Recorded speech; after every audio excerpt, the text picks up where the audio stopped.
Lila Moreno had planned her entire night around not being noticed. She wore a borrowed dress, kept her head down, and promised herself she would leave early, quietly, and without running into anyone who could ruin her mood. That plan failed the second she stepped into the hotel ballroom. Because Marcus was there. Her ex-boyfriend stood across the room, laughing easily, looking confident, exposed, unprepared. She did not want to talk to him. She did not want to explain herself. She did not want to be seen like this. So she panicked and grabbed the nearest man. She didn't look first. She just reached out, wrapped her fingers around his arm. I was looking everywhere for you. The man froze for half a second.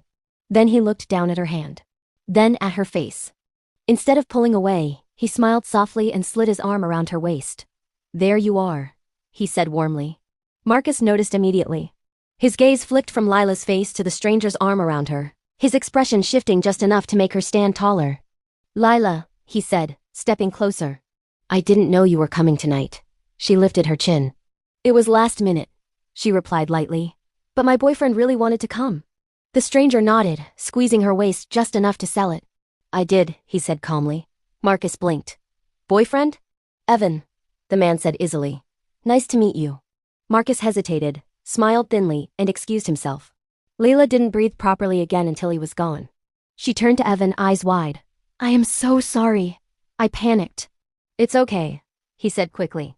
You looked like you needed backup. I really did. Then I'm glad I was here.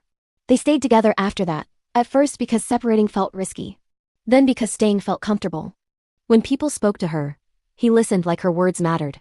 When she laughed, his smile lingered a second longer than necessary. They made up a story about how they met. Something about a coffee shop. Something about fighting over an outlet. They laughed when they mixed up the details.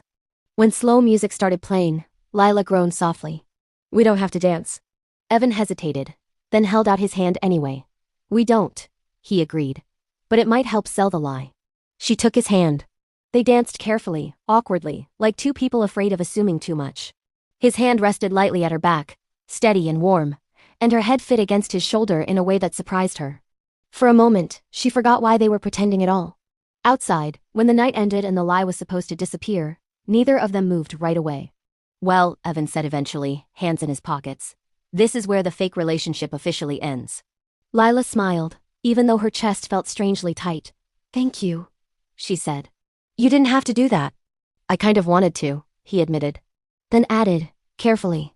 Would you want to get coffee sometime? As yourself? Then long walks that turned into conversations neither of them rushed to end.